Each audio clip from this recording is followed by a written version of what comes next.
फ्लेक्सबाजी कोणत्याही शहरात आता नवीन राहिली नाहीये. मनात आलं की उभा केला फ्लेक्स, अशी परिस्थिती राज्यभर आहे. घाटकोपरमधील मोठं होर्डिंग पेट्रोल पंपावर कोसळून अनेक जणांनी आपला जीव गमावल्यानंतर अनधिकृत ॲडव्हर्टाइजमेंट बोर्डचा मुद्दा चांगलाच तापला आहे. या दुर्घटनेनंतर होणाऱ्या तपासात रोज नवनवीन खुलासे होत आहेत. घाटकोपरमधील सर्वात उंच होर्डिंग उभे करण्यासाठी बऱ्याच प्रमाणात वृक्षतोड केल्याचे उघडकीस आले आहे. तपासात असे दिसून आले आहे की हे होर्डिंग काढून टाकण्यासाठी मुंबई पालिकेकडून 3 नोटिसेस पाठवण्यात आल्या होत्या, परंतु त्यावर कोणतीही कारवाई झालेली नव्हती.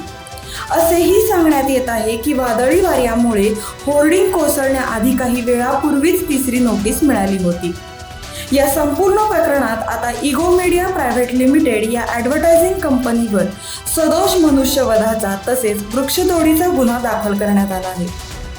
होर्डिंग पडलेल्या पेट्रोल पंप मालकावर देखील सदोष मनुष्यवधाचा गुन्हा दाखल करण्यात आलेला आहे. मागील 3 दिवसांपासून घाटकोपर येथे NDRF आणि अग्निशमन दलाकडून होर्डिंग खाली अडकलेल्या व्यक्तींचा शोध घेण्यात येत होता. ही शोध मोहीम आता थांबली असून ढिगारा बाजूला करण्याचे काम सुरू आहे. अशाच नवनवीन माहिती करता आमच्या चॅनलला सबस्क्राईब करा, लाईक करा आणि शेअर करा.